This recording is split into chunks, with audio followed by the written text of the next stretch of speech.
Merci, Monsieur Jeudi. Bonjour tout le monde. Mon nom, c'est Pierre-André Agélus. En fait, je suis là ce matin pour faire cette présentation pour vous sur les programmes pour croissance de la BRH. Mais juste avant de commencer le programme pour croissance, présentation, permettez-moi, s'il vous plaît, que moi féliciter les chambres de commerce du Nord pour cette initiative et également les remercier d'avoir invité la BRH à participer à ce symposium. Merci. Les programmes pour croissance de la BRH. Donc, en termes de mise en contexte, ça me va le faire. Permettez-moi de poser 3 questions juste pour me commencer la présentation. Premièrement, première question que je gagne, comment nous expliquer que le Grand Nord a toute possibilité, toute potentialité? Comment nous expliquer que potentialité que nous retrouvons dans le Grand Nord, nous pas joignons de tous côtés? Mais ça qui expliquait que le Grand Nord était jusqu'à présent sous-exploité. Deuxième question que j'ai, c'est que, en dépit de la situation qu'on a là présentement à Port-au-Prince, qui ça qui expliquait, par exemple, les Noirs viennent au Cap là, qui ça qui expliquait que nous parlons de grands projets d'investissement en termes d'immobilier, des projets de construction d'hôtels, ou bien des projets de construction de zones franches. Ça qui expliquait que nous parlons bagaille ça. Parce que normalement, ces jours-ci, qu'est-ce qui arrive? C'est que la majorité, beaucoup de gens sont en train de délaisser Port-au-Prince pour venir s'établir dans les villes de province, principalement, par exemple, au Cap. Parce que normalement, si on a quitté Port-au-Prince, normalement, on s'attendait à ce qu'il y ait une augmentation de la demande de logement dans le Grand Nord. Maintenant, qui ça qui expliquait que nous parlons en pile construction, en pile cas à construire?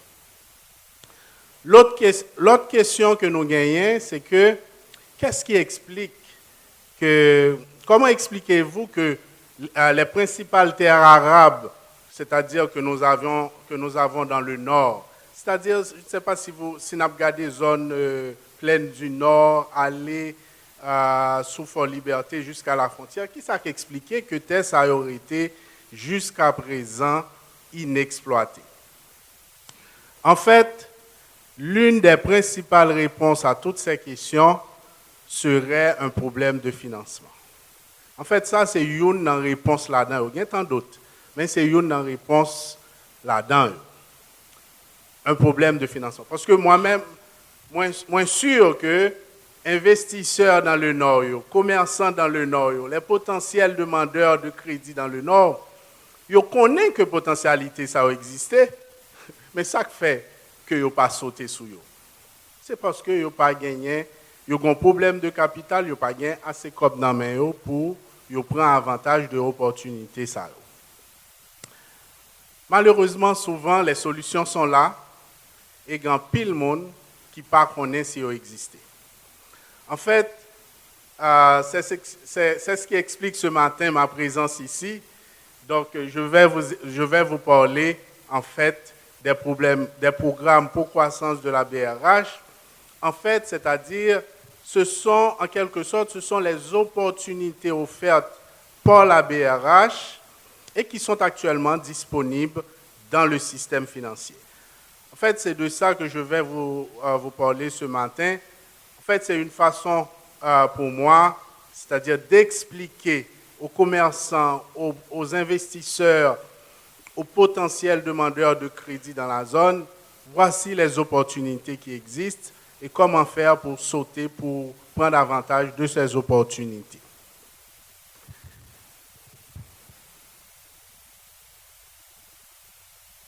Les programmes pour croissance de la BRH. En fait, pourquoi la BRH, bon, tout à l'heure, mon conseil là, M. Jeudi, a essayé d'expliquer ça.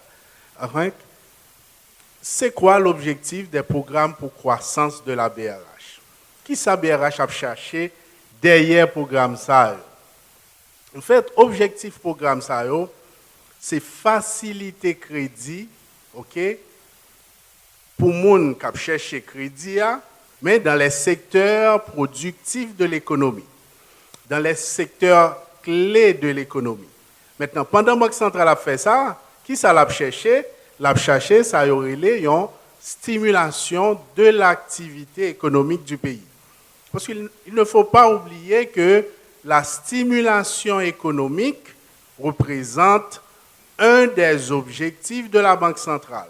Tout à l'heure, M. Jeudi a parlé, c'est-à-dire des objectifs de la Banque centrale, donc la stabilité des prix, qui c'est le premier objectif-là, et puis le taux de change, qui c'est le deuxième objectif Banque centrale. Mais, toujours mettez en tête, nous, il y a un objectif que la Banque centrale gagne, c'est la stimulation de l'activité économique. Et pour la Banque centrale, pour être capable de stimuler l'économie en ce sens, il dit lui-même qui ça l'appelle pour agir sur les secteurs clés de l'économie. Et c'est dans ce sens que nous parlons que la Banque centrale mettait des programmes sur le logement, sur le secteur agricole. C'est-à-dire, le programme au secteur agricole, c'est un programme à l'agriculture. Tout à l'heure, on va rentrer dans les détails et là, je vais vous expliquer ce programme relatif au secteur agricole. L'autre programme, c'est le programme à l'exportation. Donc, qui ça qui expliquait que la Banque centrale voulait stimuler l'exportation? OK? Nous rappelons tout à l'heure, nous dit, deuxième objectif de Banque centrale, c'est contenir le taux de change. OK? C'est-à-dire, en encourageant l'exportation, ce que la Banque centrale fait, la Banque centrale cherche à avoir un certain renforcement de la balance commerciale et ainsi agir sur la monnaie. Et l'autre programme que nous gagnons, c'est le programme au secteur touristique. Dans le Nord, ça, c'est un programme qui t'a supposé intéresser nous. Et l'autre programme que nous gagnons, c'est le programme aux zones franches industrielles. Maintenant, nous allons rentrer dans le programme au logement. Programme au logement. En fait, programme au logement, il est divisé en deux. OK? Nous gagnons les programmes de type CAIPAM et puis nous avons l'autre programme qui relève le PPDI. Nous avons un troisième programme que je vais profiter pendant que je fais exposer ça pour me parler de lui. En fait, c'est le 10-10-20. Malheureusement, je ne vais pas lister dans la liste programme, c'est parce que ce programme n'est pas encore officiel. Ce programme va être lancé d'ici la semaine prochaine. Mais, nous avons bien primeur là, donc on va tout profiter rapidement parler de programme ça et son programme qui rentrait dans la gamme pour programme au logement de la Banque centrale. Premier programme que nous avons regardé en termes de logement, c'est un programme de type CAIPAM. Là, nous dit programme de type CAIPAM. Par exemple, si nous allons BNC ou BPH, nous attendons CAIPAM. Okay? Parce que c'est important pour me dire, parce que souvent, il y a des gens qui ont demandé des crédits au logement et puis aller dans l'autre banque et puis ils ont dit CAIPAM, Banque Lanzo, il n'y a pas qu'on aime. Si c'est dans l'autre banque, aller tant que Unibank Capital, il n'y a pas relé CAIPAM. Par contre, à la Unibank, c'est logement 5 étoiles, à la BUH, c'est ma maison, à la Sogebel, c'est Caibel, ainsi de suite. Donc, ça c'est très important pour nous faire différence ça. En fait, pour qui ça, Banque centrale vient avec le programme de type CAIPAM? En fait, c'est pour stimuler le crédit au logement. Principale raison, c'est que après le tremblement de terre de 2010, là, qui s'est arrivé, c'est que après une étude de USAID et puis une autre étude du ministère des Travaux publics, ils ont rendu compte que le déficit de logement était avoisiné les 500 000 unités de logement. La Banque centrale lui-même dit à travers le programme ça, qui ça va chercher faire, il va chercher comment il va faciliter les gens qui ont besoin de crédit au logement pour être capable augmenter le logement en Haïti. Pour nous comprendre le programme au logement, rapidement, je vais vous donner un exemple. Okay? Supposons que il y a quelqu'un qui veut acheter une maison de 200 000 dollars américains. Okay? Généralement, la personne n'a pas les 200 000 dollars, disons, sur son compte bancaire. Ce que la personne va faire, la personne va se présenter dans une banque pour demander un crédit, une hypothèque, pour faire une hypothèque, ou bien pour demander un crédit au logement. Sans passer dans les détails, supposons que la banque accorde ce crédit. Okay? Vous savez le taux que la banque va charger à cette personne? Présentement, le taux du marché est autour de 17-18%. C'est-à-dire, si vous êtes un bon client de la banque, mais si vous n'êtes pas un bon client de la banque ou pas un score de crédit qui est OK, donc ce taux peut facilement avoisiner les 20, 21, 22, 23%. Donc, vous imaginez quelqu'un qui demande, qui fait un prêt au logement pour 200 000 dollars. Cela signifie que chaque année, cette personne aura à payer en termes d'intérêt entre 40 000 et 50 000 dollars américains. Seulement comme intérêt, maman Kobla par la donne. Donc, vous comprenez. Donc, ce n'est pas facile. Donc, en fait, il y a de fortes chances pour que cette personne qui a contracté le prêt, arrivée à l'échéance, ceinture pas bon, le pas Kembe. Maintenant, avec programme de type KAIPAM, supposons que même client ça, l'aller la banque, et puis il dit, donc, l'État remet participer dans le programme de type KAIPAM. Supposons que tout est correct et la banque accepte, le taux qu'on va charger à cette personne, qu'on devrait charger à cette personne, c'est un taux de 10%. Donc, si on prend l'exemple de cette même personne qui avait contracté le prêt pour 200 000 dollars. Donc, cela signifie que Mounsa, combien il va le payer en termes d'intérêt, il va le payer en moyenne 20 000 dollars chaque année. Donc, en fait, si on fait la comparaison, Noël est plus facile pour un monde qui participe dans le crédit KAIPAM au lieu que les prend une hypothèque comme ça. Donc, nous avons une différence là.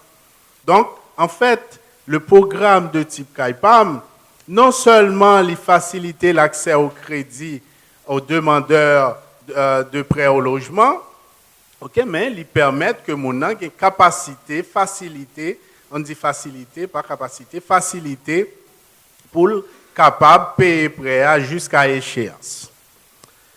L'autre chose qui est importante avec le programme de type KAIPAM, c'est que lors d'entrer dans le programme, ça, on est capable de jouer des crédits allant jusqu'à 30 ans. Okay? En fait, c'est un bon point. Donc, lorsque nous avons un crédit aussi long, ça va le faire. Amortissement que vous le payer chaque mois, mensualité, il y a plus petit et la plus facile pour vous pour supporter le prêt. Maintenant, ça c'était en 2010 qu'on avait lancé ce programme. Maintenant, le problème avec ce programme, les banques centrales ont lancé ce programme, ça, ils étaient attendre grand pile monde qui a demandé prêt et puis pour être capable de booster prêt au logement. Mais qui ça vient passer dans la réalité? Après 5 ans, après 6 ans, lorsqu'on a évalué ce programme, en 5 ans, 6 ans, ça nous n'avons pas joint, nous avons seulement financer moins de 500 unités de maison.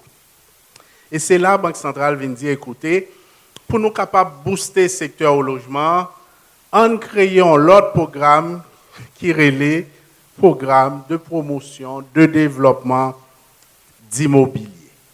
C'est-à-dire, programme ça, qui ça le visait? Il visait stimuler, faciliter crédit pour les promoteurs d'immobilier. Promoteurs d'immobilier, c'est qui ça? C'est des, comme le nom l'indique, promoteurs, c'est des gens qui sont capables de construire 50, 60, 200, 300 maisons en même temps. Bon, malheureusement, beaucoup de promoteurs qui arrivaient ici en Haïti, qui arrivaient à 300, 400 maisons en même temps. OK? En fait, c'est pour ça le programme ça a venu, parce que qui sa Banque centrale dit? Il dit, si me stimuler, si me faciliter crédit pour promoteurs, donc par conséquent, on va avoir beaucoup plus de maisons construites et dans ce sens, on va pouvoir booster le secteur de logement en Haïti. Et le taux qu'on charge à ces promoteurs, c'est un taux de 6%, pendant que le taux du marché présentement est autour de 17-18%. Donc vous vous imaginez. Et lorsqu'on parle de promoteurs, on ne parle pas de 200 000 $.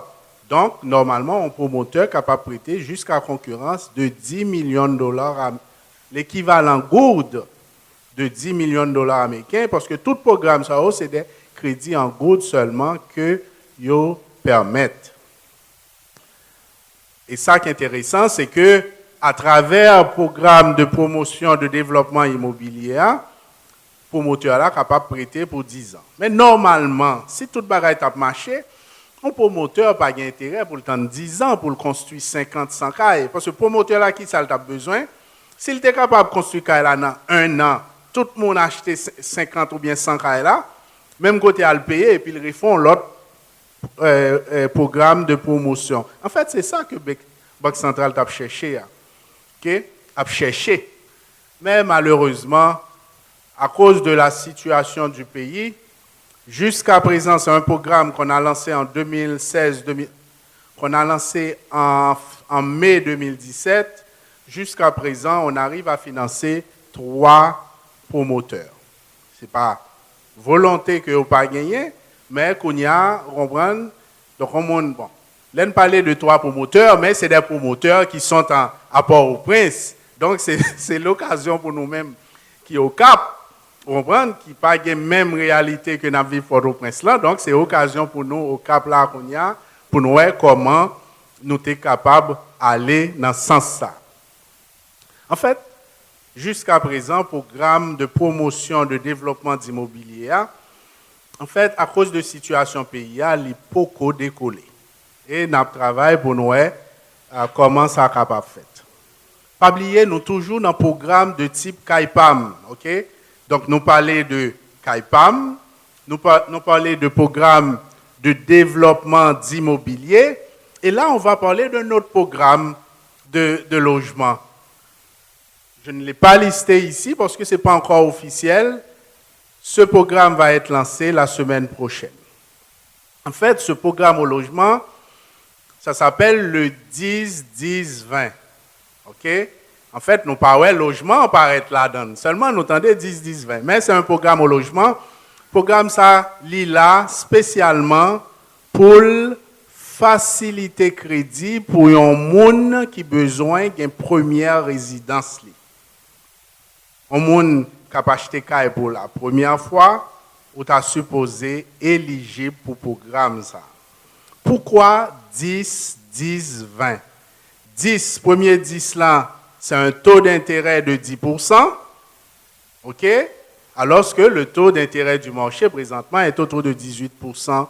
Donc, si vous êtes un bon client, 20-21%, si crédit ou pas en forme. Deuxième 10 là, c'est pour la mise de fonds. Qui s'acrivait? C'est que présentement, l'OAL font crédit au logement, qui ça vient de passer? Certaines banques vous demandent une mise de fonds de 30%. Pour qui ça, ils demandent une mise de fonds de 30%? Avant le programme, ça, bien entendu. C'est parce que la loi bancaire que nous avons sortie en 2012, vous connaissez une loi qui est sortie après la crise financière de 2008 aux États-Unis ou bien en Europe, nous sommes gens très conservateurs. Et dans la loi, nous dit que valeur hypothèque que banque là a prêté là, il ne peut pas dépasser 70% de la valeur de la maison.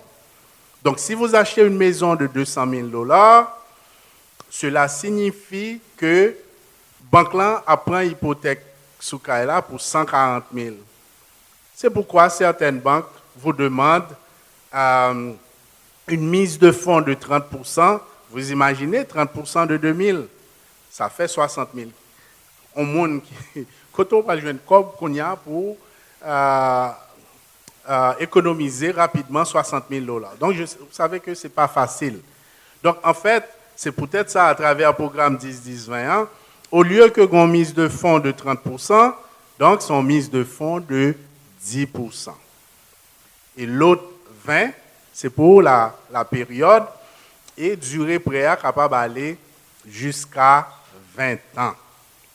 Donc, en fait, après ça, derrière le programme, ça, il y a d'autres bagailles que nous ne pouvons pas rentrer là-dedans.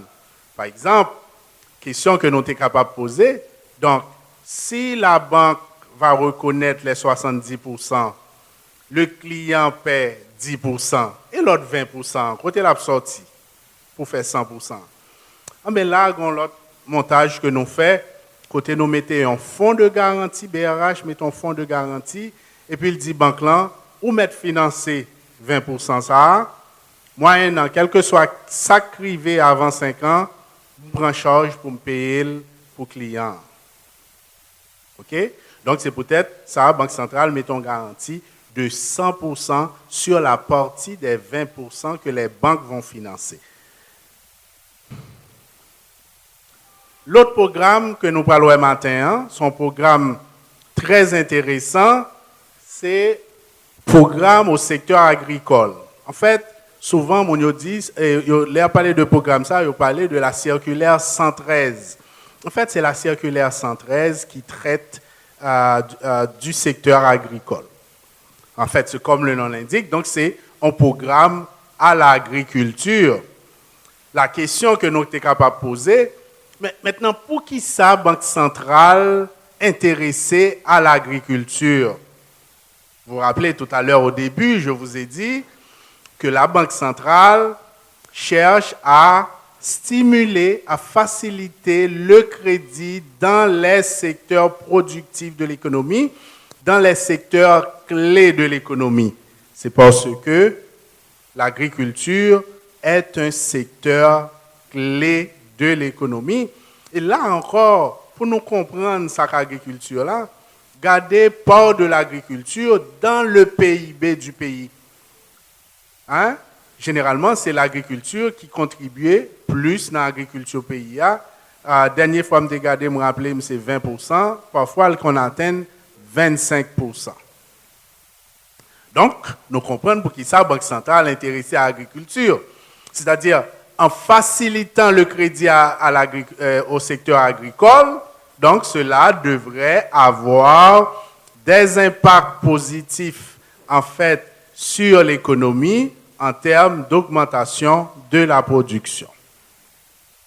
Maintenant, ça qui est intéressant avec le programme à l'agriculture, c'est que même si nous avons des programmes dans les programmes au secteur agricole, à travers le programme, ça, on est capable de financer n'importe quoi. Je vais répéter. Même si le secteur agricole, pas maintenant tête aux cultures, etc., on est capable de financer n'importe quoi. Si et seulement si, ça pour le financer, il est relié à l'agriculture, il fait partie de la chaîne de valeur du secteur agricole. Vous avez droit. Un exemple bien simple. Supposons que on ferme quelque part dans la zone du Cap, on ferme qui produit ananas par exemple. Et supposons que le propriétaire ferme ça, il t'a voulu faire ça de l'agritourisme. OK? Donc, pas de problème. Donc, il dit que il y a un peu de monde qui va le visiter ferme ça, par conséquent, forme d'agon cafétéria. Il était capable d'un projet à demander un financement pour cafétéria.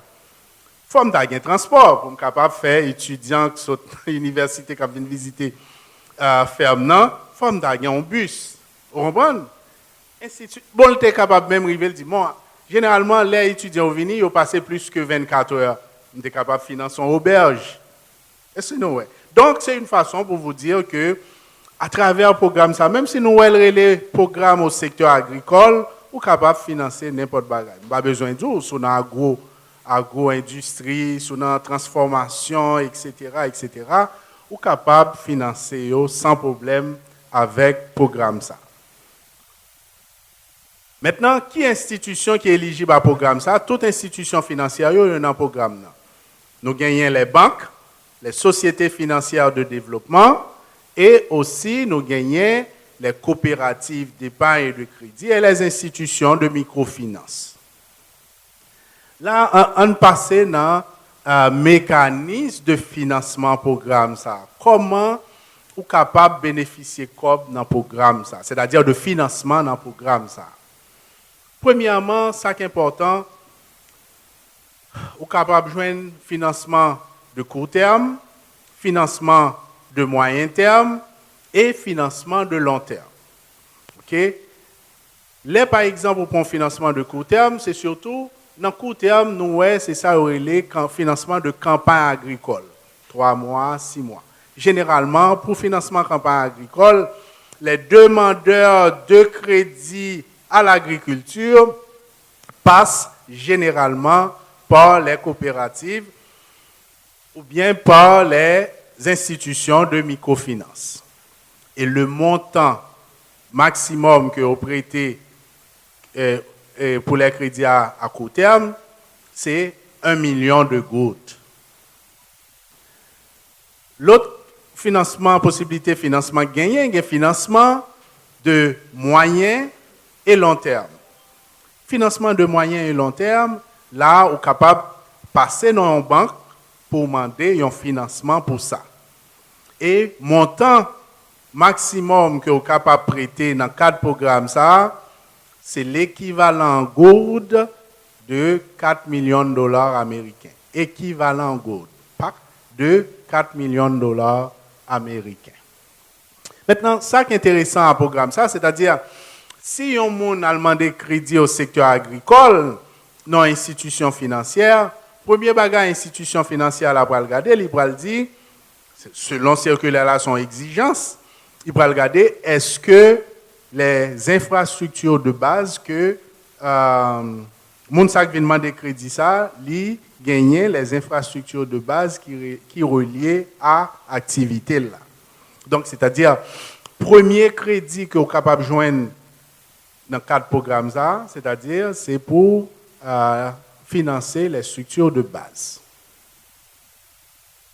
Maintenant, à qui taux d'intérêt vous capable de prêter dans le programme ça? Si par exemple, taux d'intérêt pour la fonction de qui taux passé. Si vous passez dans une banque, le taux d'intérêt qu'on va vous charger, c'est un taux de 6% là. La banque là charge 6%, pendant que le taux du marché est autour de 17-18%. Si vous passez par une coopérative, okay, le taux d'intérêt va être un petit peu plus élevé, ça va être de 12%, si vous passez dans une microfinance de 15%. Maintenant la question, pourquoi cette différence au niveau des institutions financières? Ça, en fait, c'est à cause du risque qui existe entre ces institutions financières. Okay?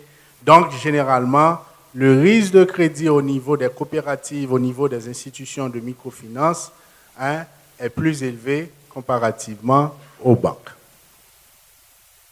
En fait, sans trop rentrer dans les détails, okay, donc nous sommes capables de faire une journée pour nous parler de circulaire 113 là, nous sommes capables de faire une journée pour nous parler de programme au secteur agricole là, mais nous avons prêté là, et puis reste nous apprenons dans la question. Maintenant, nous allons passer dans l'autre programme qui est très important pour la Banque centrale. Programme à l'exportation. Okay? Donc, exportation, son secteur clé pour la Banque centrale. Maintenant, pour qui la Banque centrale veut stimuler l'exportation? C'est un objectif que le gagne, c'est contenir le taux de change. C'est-à-dire, en stimulant l'exportation, ça va entraîner une augmentation des exportations. Par conséquent, la balance commerciale, différence entre importation et exportation, donc l'État supposé renforcer ou bien améliorer. Là, me dit renforcer, on dit sans programme, ça, généralement, balance commerciale, non toujours déficitaire, on dit c'est moins 50. Avec stimulation de banque centrale là, il n'est pas moins 50 encore, il doit à moins 40, il doit à moins 35. Mais, balance commerciale là, il est renforcée. Maintenant, bon, parlez-nous de programme. Ça, programme ça, c'est un programme mis en place par la Banque centrale pour stimuler le secteur agricole, le secteur à l'exportation. OK? Et programme ça, il est divisé en deux sous-programmes. Juste avant d'entrer dans deux sous-programmes, il faut me dire que son programme qui est initié en 2016 et dans un premier temps, le programme à l'exportation, où tu rejoigné seulement au FDI et à la Sofides. Mais par la suite, au fur et à mesure, les banques viennent rentrer dans le programme. Maintenant, la majeure partie des banques fait partie de ce programme. Le programme est divisé en deux. Il y a ce qu'on appelle la fenêtre de refinancement des entreprises à l'exportation. Ça veut dire, sous notre exportation, on est capable de jouer un crédit. Bon, m'expliquer nos fenêtres à l'exportation, de façon bien simple. On dit que, ou dans l'artisanat, généralement, on connaît que nous connaissons exporter l'artisanat. Généralement, on monde qui dans l'artisanat, qui ça fait, les a exporté, ils ont gonflé venir pendant longtemps, et puis ils ont préparé la production. Et puis ils ont fait exportation. Pendant l'exportation, on peut aller. Pendant ce temps, on connaît leur exporter, il faut attendre un mois, 2 mois, même 3 mois avant de joindre Cobla. Pendant ce temps, l'artisan, il est obligé de attendre Cobla à venir avant qu'il prépare l'autre commande. Banque centrale dit, écoutez, pas de problème, voilà comment on va faire avec ça. Automatiquement, qu'on exporte les produits, il suffit qu'au moins reçu d'exportation. C'est ce qu'on appelle le bill of lading. Des bovins avec le passé dans l'institution financière, nous finançons 75% de valeur comme ça. OK? Et là, on n'a pas besoin d'attendre jusqu'à ce que Cobla vienne pour faire l'autre commande. Donc, on a un cob dans mon pour payer l'autre petit artisan et on a un cob dans mon pour préparer l'autre commande en attendant que Cobla vienne. Deuxième programme à l'exportation, c'est le programme, c'est ce qu'on appelle le FCEE, Facilité de crédit aux entreprises exportatrices. OK? En fait, programme à l'exportation, ça, lui permet de financer des crédits à l'exportation de plus ou moins long terme. Donc, il permet de renforcer capacité de production. OK? On dit que en entreprise à l'exportation, comme on a dit ça, on prend artisanat par exemple, on est capable de demander un crédit, une facilité de crédit, disons pour 5 ans par exemple. Donc, c'est juste pour renforcer l'infrastructure que vous gagnez, OK, pour capable produire davantage et exporter davantage.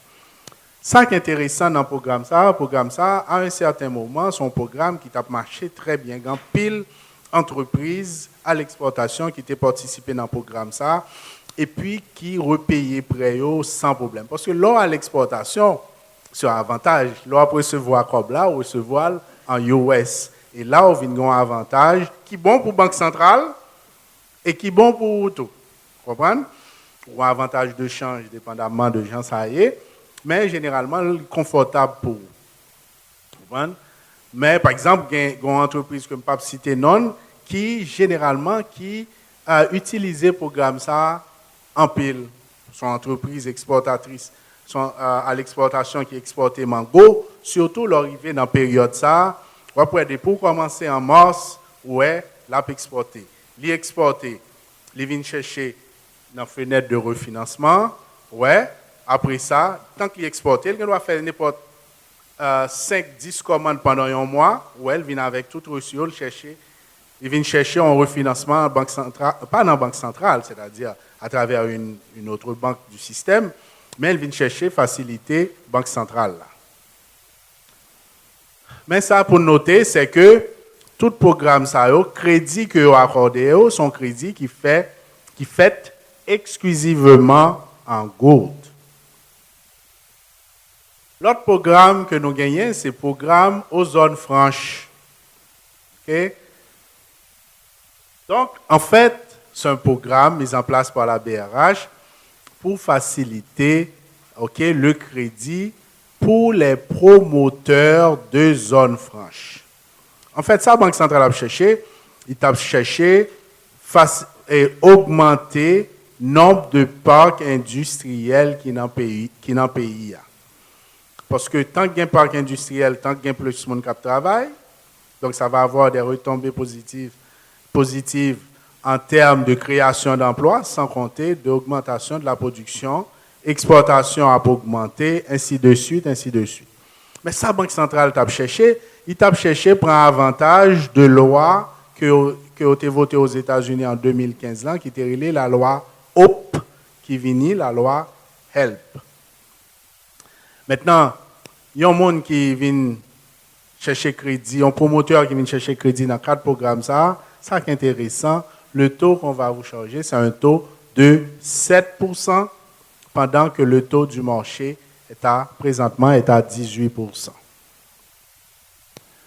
OK, mais je dois vous dire que c'est un programme en fait qui marchait bien, je peux le dire, juste avant la crise du Covid, juste avant le pays LOC, OK, et la crise du Covid-19.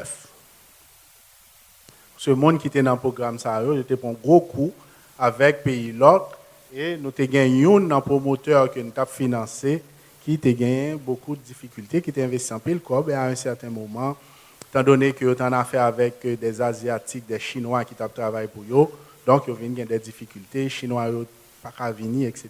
Donc, qui deviennent faire qu'ils ont des problèmes. Mais jusqu'à présent, ce qui est important, ce qu'il faut mettre en tête, c'est que là, on est à Port-au-Prince. Donc, le Cap, on n'a pas ce problème.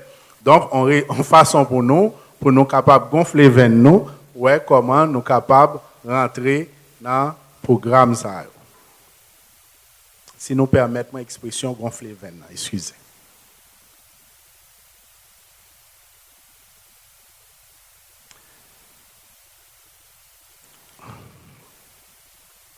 L'autre programme que nous gagnons, c'est le programme au secteur touristique.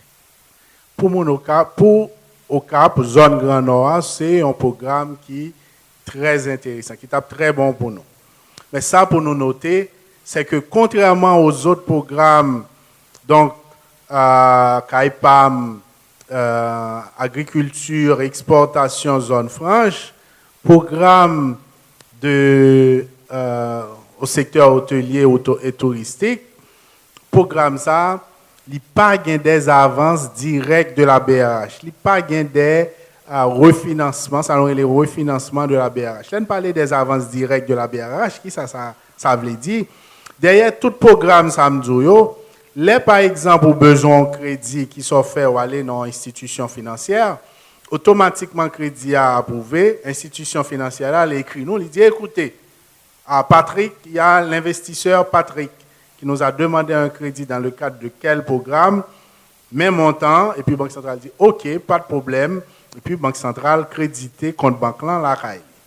Ça nous comprendre, ça pour nous comprendre, c'est qu'à travers le programme, ça, Banque centrale pas prendre risque de crédit. Il n'est pas aller analyser dossier crédit en client. C'est Banque là qui fait. Il suffit que le temps d'institution financière là, sitôt que mon en fini, Banque là finit remplit toute formalité. Donc, là, quand il y a Banque là écrit, il dit pas de problème et puis il refinance Banque là, comme là, en retour. Oui, ça nous a dit pour le programme, ça, c'est que, contrairement au programme de type CAIPAM, au programme de promotion d'immobilier, au programme d'exportation que BRH fait avance, BRH pas fait avance dans 4 programmes ça. Ou capable de joindre 3 ou 4 cas spécifiques, côté que un protocole d'accord qui bien ficelé avec une banque, côté que un avance qui fait pour ça. Mais en généralement, Banque centrale pas fait avance. Ça, Banque centrale permet que banques, institutions financières qui n'ont pas accordé crédit à un hôtel ou bien au secteur touristique, ils permettent d'exonérer de réserves obligatoires. On va un exemple bien simple, ça veut dire. On dit que nous finançons un hôtel pour l'équivalent goutte de 2 millions de dollars. Ça, Banque centrale fait. Il dit en termes de réserves obligatoires, où tu as supposé une réserve, on dit banque là tu as supposé une réserve obligatoire de 50 millions par exemple, good, il dit OK, pas de problème, comme on saute fonds crédit hôtelier, au secteur hôtelier qui correspond à dis une bêtise, 20 millions de gouttes, donc moi déduit 20 millions ça, au lieu que vous présentez mon réserve obligatoire de 50, vous mettez mon réserve obligatoire de 30. Ça fait que banque l'a dégagé d'autres liquidités que le gagnant pour le capable d'accorder d'autres crédits. Mais ça fait tout, ça réduit, ça nous les coûts de fonds banque là. Normalement, la banque ne devrait, bien dire, ne devrait pas vous charger le taux du marché, devrait normalement vous charger un taux inférieur au taux du marché. Mais généralement, nous connaissons souvent qu'il y a une banque qui joue boursier. Si le client ne connaît pas, il ne doit pas même ça l'utiliser après. Mais souvent, il y a un client qui est dans le programme qui joignent des taux qui sont inférieurs à 18%. OK. Donc, en fait, c'est le dernier programme, programme au secteur touristique. En fait, là, je viens de vous parler des programmes incitatifs de la Banque centrale. En fait, donc, vous vous rappelez ce que je viens de vous dire, ce sont des programmes, des opportunités offertes par la Banque centrale et qui sont actuellement disponibles dans le secteur financier. Donc là, vous pensez que programme ça avec information que nous venions à vous pensez investisseurs, commerçants, les potentiels débiteurs, demandeurs de crédit dans le Nord, qu'on y a un but de programme et qu'on y a fait des pressions auprès d'institutions financières pour voir comment ils étaient capables de bénéficier de programmes. Merci tout le monde.